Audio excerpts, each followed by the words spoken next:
भारतीय संविधान का यह पहला वीडियो है और इस वीडियो में हम लोग पढ़ने वाले हैं भारत का संवैधानिक विकास, जिसे कि इंग्लिश में बोलेंगे कॉन्स्टिट्यूशनल डेवलपमेंट ऑफ इंडिया। तो ये जो चैप्टर है, इस चैप्टर में ये बहुत सारे टॉपिक जो आप लोगों को दिख रहे हैं इनको पढ़ना है। 1600 ईस्वी के चार्टर एक्ट से लेकर 1947 ईस्वी का भारतीय स्वतंत्रता एक्ट यानी कि अधिनियम, तो ये बहुत विस्तृत चैप्टर है। इसको हम लोग कई पार्ट में देखेंगे। तो चलिए शुरू करते हैं आज के इस वीडियो को।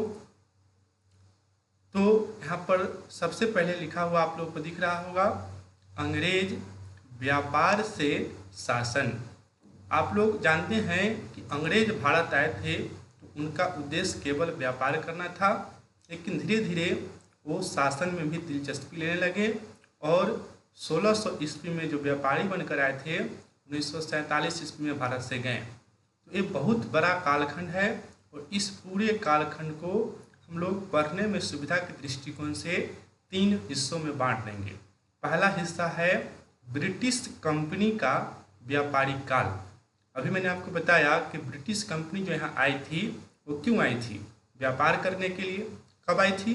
तो 1600 ईस्वी में आई थी और 1765 ईस्वी तक केवल वह व्यापारी बनकर ही भारत में रही। आप सभी पढ़े होंगे हिस्ट्री में कि 1757 में प्लासी की लड़ाई होती है और 1764 में बक्सर की लड़ाई होती है।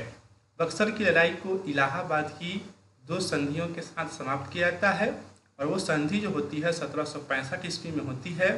उसके बाद जो ब्रिटिश कंपनी है वो भारत में शासन प्रशासन करना शुरू कर देती है।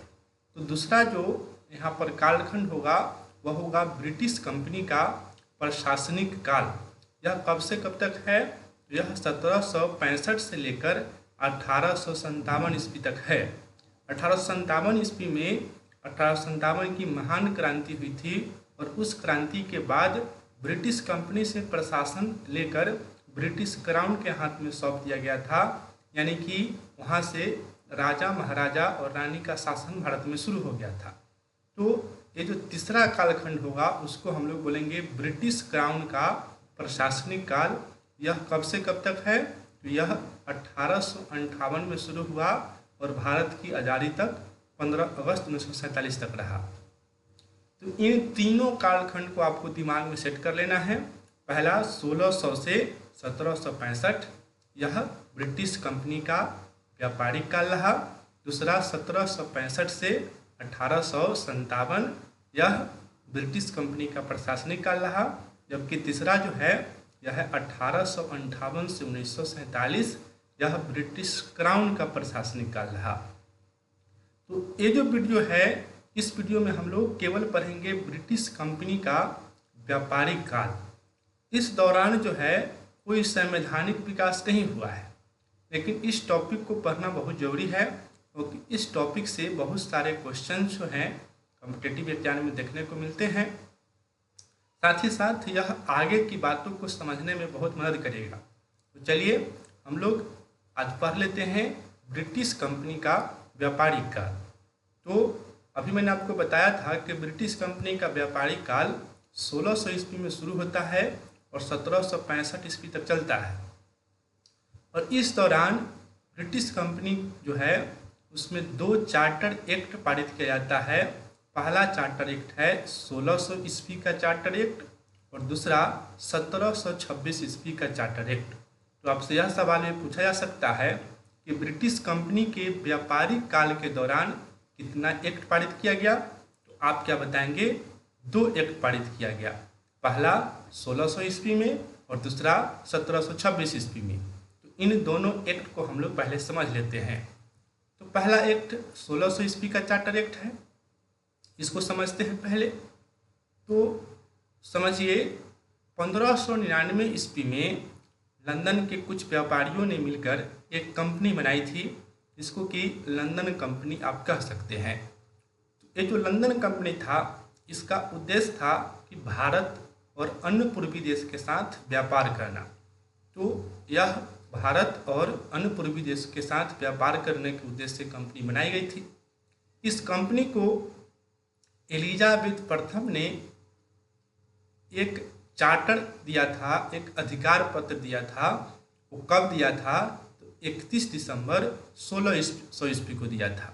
आपको याद रखना है, ये जो 1600 ईस्वी का चार्टर एक्ट पढ़ रहे हैं, इसका अगर एग्जैक्ट डेट के साथ पूछे तो आप बताएंगे 31 दिसंबर 1600, यानी कि 1600 ईस्वी का जो अंतिम दिन होगा उस दिन जो है इस एक्ट को पारित किया गया था। यह एक्ट दिया गया था किसके द्वारा? तो एलिजाबेथ प्रथम, जो कि इंग्लैंड की महारानी थी, उनके द्वारा यह एक्ट पारित किया गया था। और इस एक्ट में क्या कहा गया था कि ये जो लंदन कंपनी बनी थी 1599 ईस्वी में, इस कंपनी को व्यापारिक एकाधिकार 15 वर्षों के लिए दिया जाए। यानी कि ये जो कंपनी है वह भारत आएगी यूरोप से व्यापार करने के लिए, और इसको व्यापारिक एकाधिकार रहेगा। यानी कि जब तक यह कंपनी भारत में काम करेगी, शुरू में तो यह 15 वर्षों के लिए ही था, बढ़ते बढ़ते बहुत आगे तक चला गया, तब तक कोई दूसरी कंपनी जो है इसके कंपटीशन में नहीं आएगी। यानी कि यह कंपनी अकेले व्यापार करेगी, इसको एकाधिकार था। ध्यान रखना है, कंपनी को कैसा अधिकार मिला था? एकाधिकार मिला था, मतलब यह अकेले आकर ही भारत में व्यापार करेगी, कोई दूसरी कंपनी और नहीं आएगी। और यह अधिकार कितने वर्षों के लिए मिला था? तो 15 वर्षों के लिए। तो 3-4 सवाल यहाँ से याद रखना है 1600 ईस्वी के चार्टर एक्ट से। अगर पूछेगा डेट के साथ कि कब यह एक्ट पारित हुआ, तो बताना है 31 दिसंबर 1600 को। और इसकी घोषणा किसने की? एलिजाबेथ प्रथम, जो कि इंग्लैंड की महारानी थी उस समय। और इसमें व्यापारिक एकाधिकार दिया गया। पूछा कितने वर्षों के लिए? तो शुरू में केवल 15 वर्षों के लिए यह एकाधिकार दिया गया था। अब यहाँ से कुछ महत्वपूर्ण फैक्ट्स हैं, तथ्य हैं, इसको हम लोग देखते हैं। देखिए, सबसे पहले लिखा हुआ है BEIC। BEIC जब भी बोला जाएगा तो आप समझिएगा ब्रिटिश ईस्ट इंडिया कंपनी।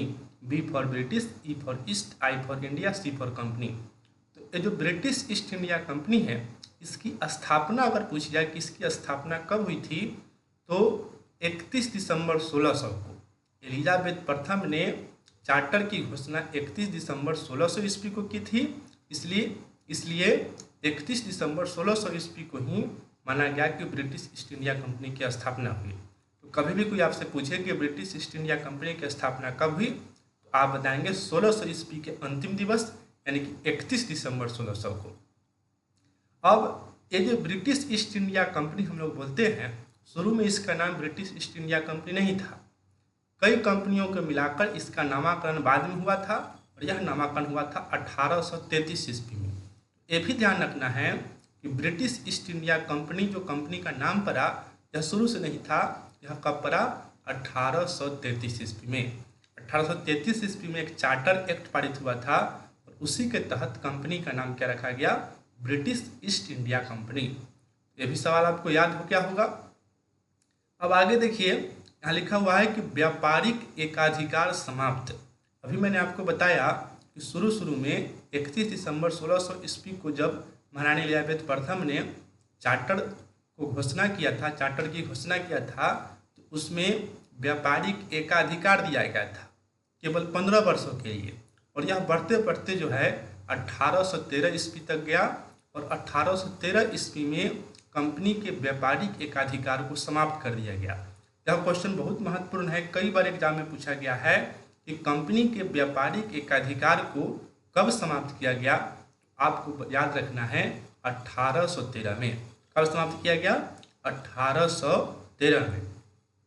लेकिन कंपनी का व्यापारिक अधिकार कुछ बचा हुआ था। अगर पूछे कि कंपनी का व्यापारिक अधिकार पूर्णतः कब समाप्त किया गया, मतलब पूरे तौर से कब समाप्त किया गया, तो याद रखना है 1833 ईस्वी में एकदम पूरे के पूरे समाप्त कर दिया गया। मतलब अब कंपनी व्यापार कर ही नहीं सकती थी। 1813 ईस्वी में तो अंशतः समाप्त किया गया था, केवल एकाधिकार समाप्त किया गया था। लेकिन जो कुछ भी बचा खुचा था वो पूरा का पूरा अधिकार कब समाप्त किया गया? तो 1833 ईस्वी में। तो अब कंपनी का व्यापारिक अधिकार 1833 में खत्म हो चुका है। अब कंपनी क्या कर रही थी? अब कंपनी केवल भारत में प्रशासन कर रही थी, यानी कि प्रशासनिक अधिकार उसका बचा हुआ था। इस प्रशासनिक अधिकार को भी कब समाप्त किया गया? तो याद रखना है 1858 ईस्वी में।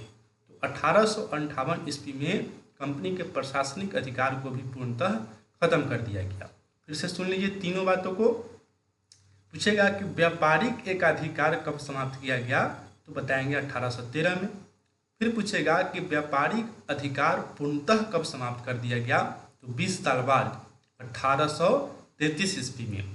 फिर पूछेगा कि कंपनी के प्रशासनिक अधिकार कब समाप्त किया गया, तो क्या बताना है 1858 ईस्वी में।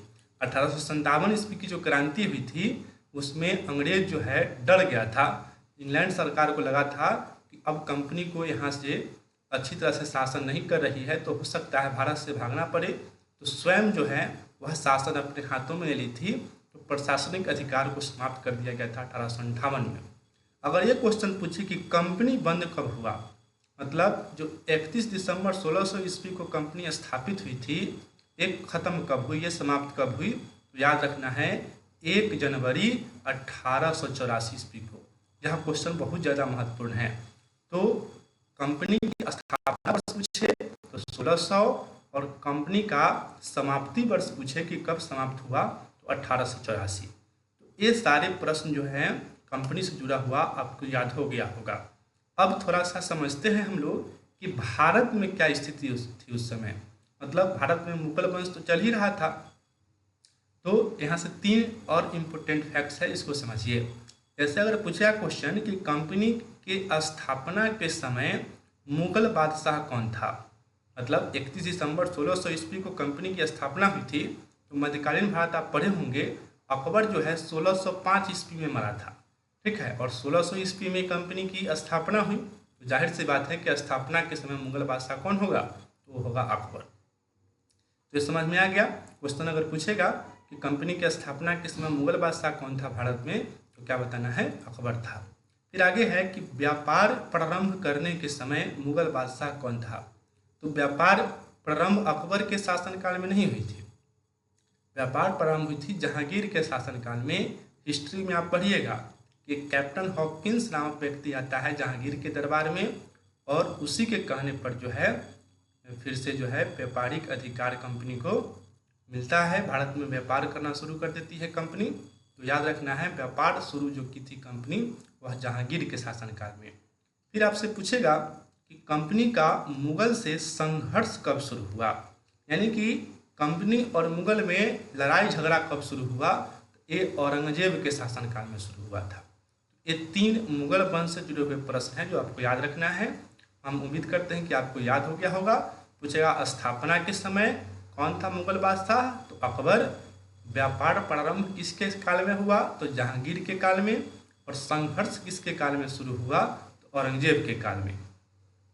तो ये बहुत महत्वपूर्ण है, और ये सब जो है आप लोगों को डिस्क्रिप्शन में एक लिंक होगा, उस लिंक में ये सब को पूरे कहानी के तौर पर लिखा गया है।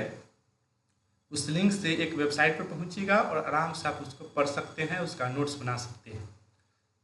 अब आगे बढ़ते हैं। अब कंपनी की संरचना को समझते हैं। तो कंपनी की संरचना जो थी, कंपनी को चलाने के लिए 2 तरह का मंडल बनाया गया था। एक था COP, जिसका फुल फॉर्म होता है कोर्ट ऑफ प्रोप्राइटर।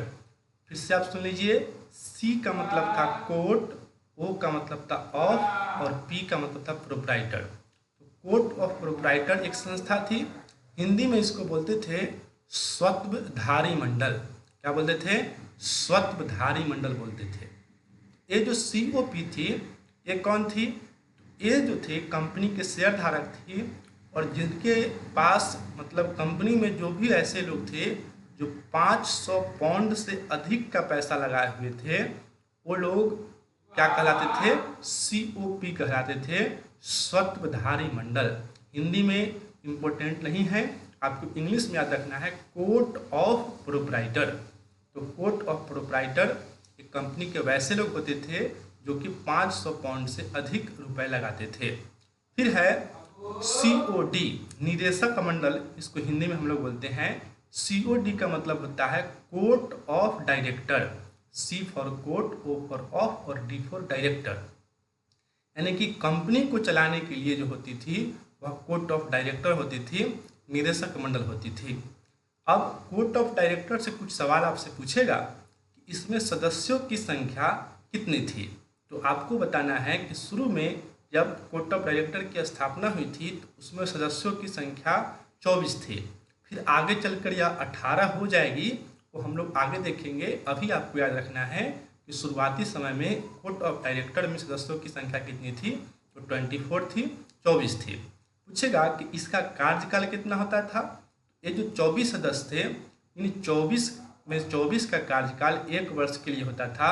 1 वर्ष के बाद फिर से ये जो कोर्ट ऑफ प्रोप्राइटर थे वही इसकी नियुक्ति करते थे, है ना। जो 24 के 24 होते थे, इनकी नियुक्ति कौन करता था, कोर्ट ऑफ प्रोप्राइटर। मतलब ये जिनको चुनते 24 लोगों को वही COD बनते। तो आप समझ गए कि COD जो निदेशक मंडल था यही कंपनी को चलाता था, और इसमें 24 सदस्य होते थे जिनका कार्यकाल 1 वर्ष होता था, और इनकी नियुक्ति COP यानी कोर्ट ऑफ प्रोप्राइटर करते थे। ये जो 24 सदस्य थे इसी में से एक को अध्यक्ष चुन लिया जाता था। ये भी आपको समझ लेना है। 24 सदस्य में से एक अध्यक्ष होते थे और एक होते थे उपाध्यक्ष। एक अध्यक्ष और एक उपाध्यक्ष, और यही अध्यक्ष जो होते थे वो कंपनी को चलाते थे। निदेशक का मतलब ही होता है कंपनी को, मतलब किसी भी चीज़ को चलाने वाला। तो यहाँ निदेशक मंडल से मतलब है कंपनी को चलाने वाला। तो कंपनी को यही 24 लोग मिलकर चला रहे थे, उसमें भी एक क्या होता था, अध्यक्ष होता था। तो आपको कंपनी की संरचना समझ में आ गई होगी। अब आगे बढ़ते हैं। आगे है 1726 ईस्वी का चार्टर एक्ट। 1726 ईस्वी के चार्टर एक्ट में क्या हुआ था, तो देखिए भारत के मैप अगर आप देखेंगे तो भारत के मैप में यहाँ पर आपको मिलेगा बॉम्बे। यहाँ पर कौन सा राज्य मिलेगा, बॉम्बे। उस समय बॉम्बे नाम था, अभी इसका विभाजन करके महाराष्ट्र और गुजरात बना दिया गया है। इस जगह क्या था, इस जगह था बंगाल। यहाँ था बंगाल और यहाँ नीचे था मद्रास। तो कंपनी शुरू में आई थी तो इसी बॉम्बे में वह व्यापार करती थी। सूरत में अपना पहला कोठी बनाई थी, आप लोग पढ़े होंगे हिस्ट्री में। आगे चल के कंपनी का क्षेत्र विस्तारित हुआ और वह बॉम्बे के अलावा बंगाल और मद्रास में भी जो है उसका व्यापार बढ़ गया। तो इन तीनों क्षेत्रों को प्रेसिडेंसी बुलाया था। क्या बुलाया था, प्रेसिडेंसी। एक था बॉम्बे प्रेसिडेंसी, दूसरा था बंगाल प्रेसिडेंसी और तीसरा था मद्रास प्रेसिडेंसी।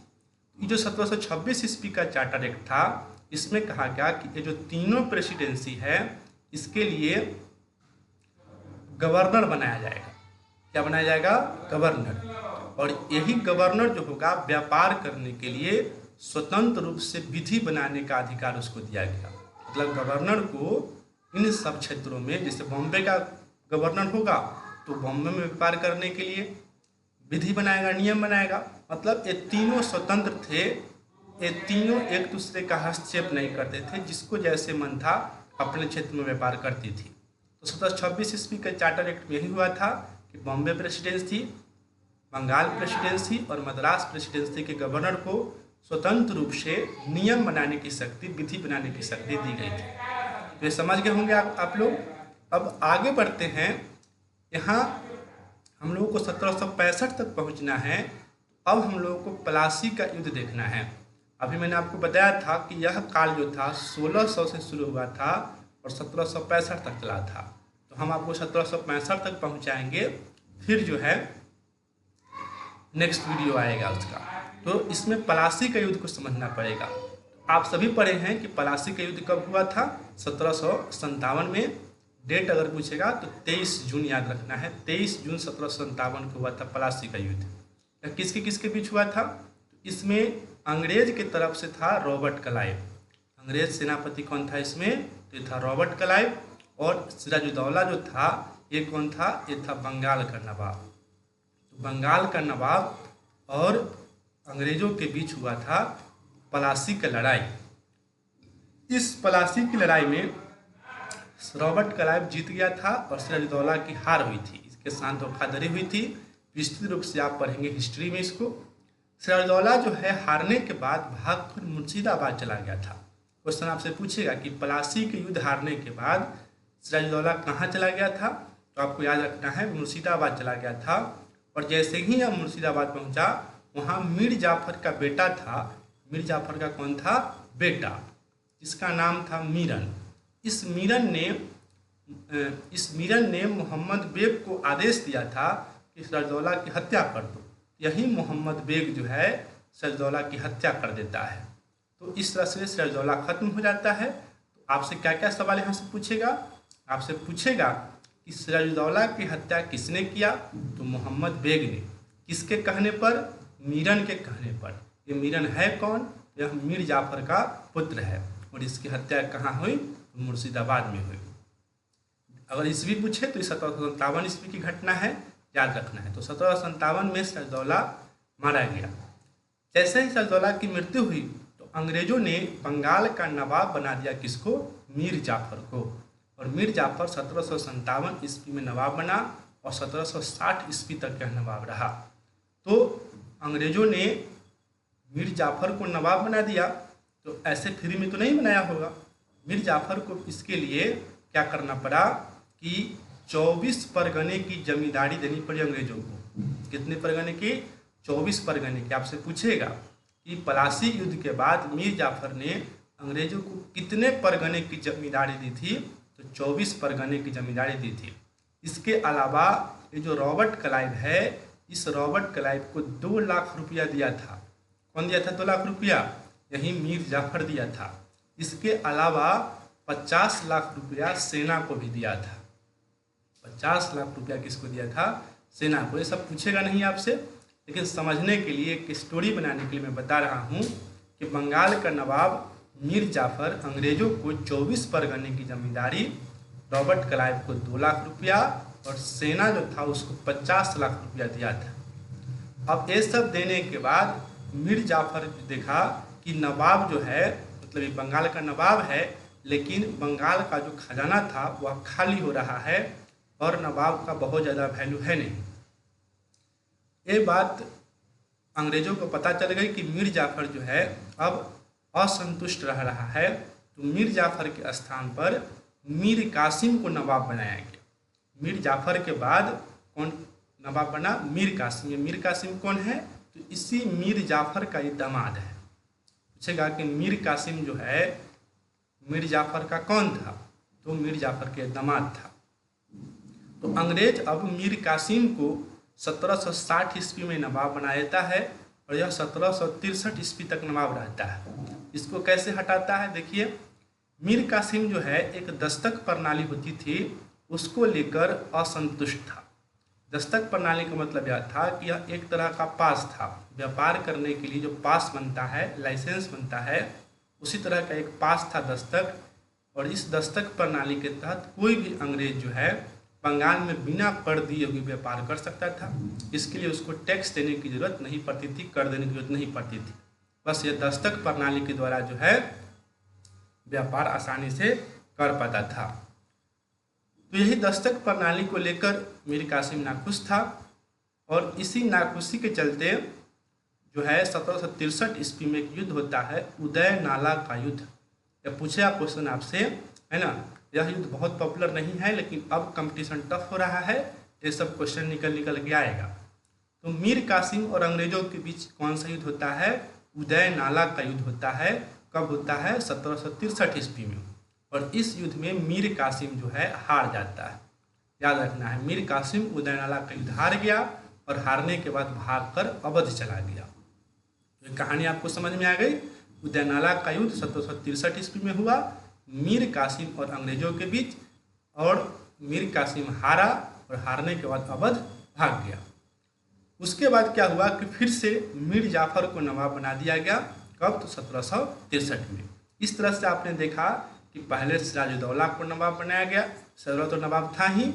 इसके बाद जब ये हार गया युद्ध में तो मीर जाफर को नवाब बनाया, फिर मीर जाफर के बाद मीर कासिम को नवाब बनाया और फिर मीर कासिम के बाद मीर जाफर को ही नवाब बनाया। तो ये रही पलासी के युद्ध की कहानी। आगे बढ़ते हैं। अब एक और बहुत ही महत्वपूर्ण युद्ध है बक्सर का युद्ध। ये जो पलासी का युद्ध है और बक्सर का युद्ध है, समझिए कि इसी युद्ध में भारत जो है अंग्रेजों का गुलाम हो गया।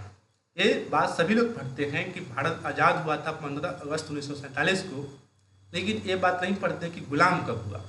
अगर कोई पूछ ले आपसे कि भारत जो है अंग्रेजों का गुलाम कब हुआ, अंशतः गुलाम प्लासी की लड़ाई में हो गया, और पूर्णतः अगर कहा जाए तो बक्सर के युद्ध में जो है भारत जो है अच्छी तरह से अंग्रेजों का गुलाम बन गया। तो अब बक्सर के युद्ध को समझते हैं।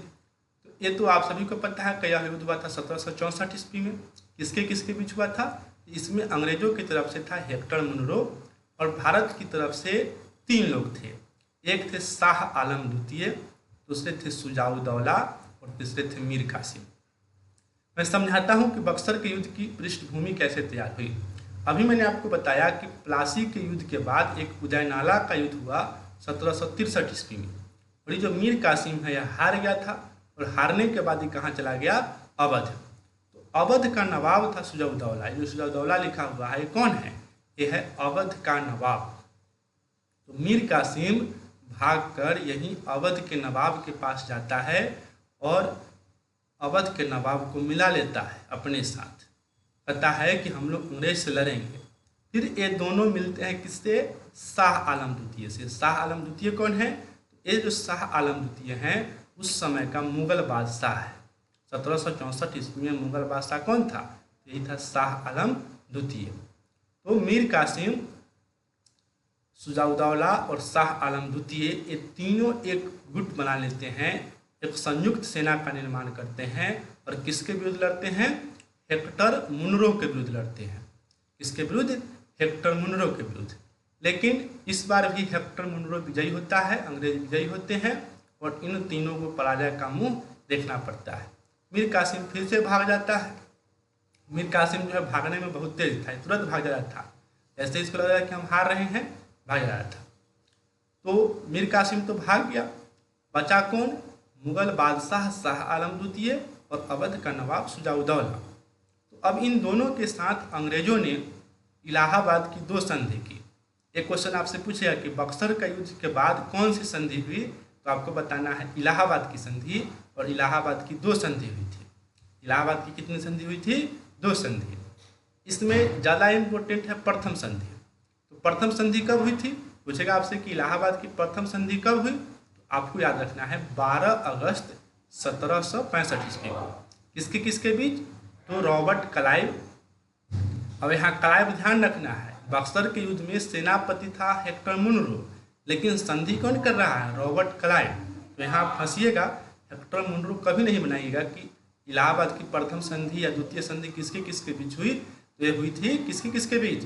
क्लाइव और शाह आलम द्वितीय के बीच। यहाँ हेक्टर मुनरो संधि में नहीं है, इस सिर्फ लड़ाई में था। तो क्लाइव और शाह आलम द्वितीय के बीच इलाहाबाद की प्रथम संधि हुई, और इस संधि में क्या हुआ कि अंग्रेजों को बंगाल, बिहार और उड़ीसा का दीवानी अधिकार मिल गया। देखिए, यहाँ से अंग्रेज जो है भारत के शासन प्रशासन में घुस रहे हैं, क्योंकि इनको दीवानी अधिकार मिल रहा है। दीवानी अधिकार का मतलब होता है टैक्स वसूलने का अधिकार, राजस्व वसूलने का अधिकार। तो अंग्रेजों को इलाहाबाद की प्रथम संधि के द्वारा क्या मिला? 3 जगह का दीवानी अधिकार। कहाँ कहाँ का? बंगाल, बिहार और उड़ीसा का। शाह आलम द्वितीय को इसमें क्या मिला? तो शाह आलम द्वितीय को इलाहाबाद की प्रथम संधि में 26 लाख रुपया वार्षिक पेंशन मिला। इसमें कहा गया कि अब आपको प्रत्येक साल 26 लाख रुपया हम पेंशन देंगे। इसके अलावा करा और इलाहाबाद नामक जिला मिला। तो ये 2 जिला भी मिला किसको? शाह आलम द्वितीय को। ये हुआ इलाहाबाद की प्रथम संधि। अब दूसरी संधि को समझते हैं। दूसरी संधि जो हुई थी 4 दिन बाद हुई थी। प्रथम संधि 12 अगस्त 1765 को, और दूसरी संधि जो हुई थी यह हुई थी 16 अगस्त 1765 को। यह किसके किसके बीच हुई थी? तो यह हुई थी क्लाइव और सुजाउद्दौला के बीच। मीर कासिम तो भाग गया था, तो शाह आलम द्वितीय प्रथम संधि किया और सुजाउद्दौला जो है द्वितीय संधि किया। इस संधि में क्या हुआ कि ये जो सुजाउद्दौला है, सुजाउद्दौला ने अंग्रेजों को 50 लाख रुपया युद्ध की क्षतिपूर्ति के लिए दिया। सुजाउद्दौला को इसमें कुछ नहीं मिला, क्लाइव को मिला, अंग्रेजों को मिला। अंग्रेजों को क्या मिला? युद्ध क्षतिपूर्ति के रूप में 50 लाख रुपया। सुजाउद्दौला को कुछ नहीं मिला। तो इस तरह से देखा आपने कि प्लासी के युद्ध और बक्सर के युद्ध के बाद अंग्रेज जो है भारत के राजनीति में प्रवेश कर गए हैं, क्योंकि इनको कुछ जगह का दीवानी अधिकार मिल रहा है। अब एक पॉइंट और इस वीडियो में हम लोग पढ़ेंगे, बंगाल में द्वैध शासन। तो बंगाल में द्वैध शासन की स्थापना किया गया था रॉबर्ट क्लाइव के द्वारा। यह क्वेश्चन बहुत महत्वपूर्ण है, आपसे पूछेगा कि बंगाल में द्वैध शासन किसने लागू किया, तो रॉबर्ट क्लाइव ने। कब लागू किया, तो 1765 ईस्वी में लागू किया। ये जो द्वैध शासन था इसमें क्या किया गया, देखिए द्वैध शासन का मतलब होता है कि दो तरह का शासन, एक दीवानी वाला शासन, तो दीवानी अधिकार इसमें कंपनी अपने पास रखा, मतलब टैक्स वसूलना है, टैक्स वसूलने वाला जो भी काम था यह ब्रिटिश ईस्ट इंडिया कंपनी अपने पास रखी, तो दीवानी अधिकार कंपनी अपने पास रखी। और निजामत अधिकार, निजामत अधिकार का मतलब होता है शासन प्रशासन का अधिकार। तो शासन प्रशासन जिसमें सैनिक मामला हो गया या फिर अन्य कोई असैनिक मामला हो गया, है ना, ये सब जो होता है यह निजामत अधिकार के अंतर्गत आता है। तो निजामत अधिकार किसको दिया गया, बंगाल के नवाब को। यही था बंगाल में द्वैध शासन, मतलब बंगाल में टैक्स वसूलना है तो कंपनी वसूलेगी, लेकिन शासन करना है, मतलब कोई झगड़ा लड़ाई या कोई मुद्दा फैसला करना होगा तो वो कौन देखेगी, वो बंगाल का नवाब देखेगा। ये हुआ निजामत अधिकार। तो दीवानी अधिकार, निजामत अधिकार आप समझ गए होंगे। ये बंगाल में द्वैध शासन लागू हो गया। अब ये सब गड़बड़ी होता है आगे चल के, हम लोग नेक्स्ट वीडियो में देखेंगे। यहाँ सिर्फ आप और जान लीजिए कि इसको द्वैध शासन को समाप्त किया था वारेन हेस्टिंग्स ने। कब, तो 1772 ईस्वी में, क्योंकि द्वैध शासन में बहुत सारा गड़बड़ी हो गया था। इसमें कंपनी के अधिकारी सब जो थे वो बहुत ज़्यादा रिश्वत वगैरह लेने लगे थे। यही सब गड़बड़ियों को देखते हुए आगे चल के रेगुलेटिंग एक्ट आता है, तो उसको हम लोग दूसरे वीडियो में देखेंगे। इस वीडियो में हम लोग ढेर सारी बातों को सीखे। आप लोग डिस्क्रिप्शन को चेक कीजिए और वहाँ से बहुत सारा क्वेश्चन आपको मिलेगा पूरा स्टोरी के फॉर्म में। उसको आप नोट्स बनाइए और याद कीजिए। तो इस वीडियो में इतना ही। वीडियो कैसा लगा कमेंट करके जरूर बताएं। मिलते हैं नेक्स्ट वीडियो के साथ। जय हिंद, जय भारत।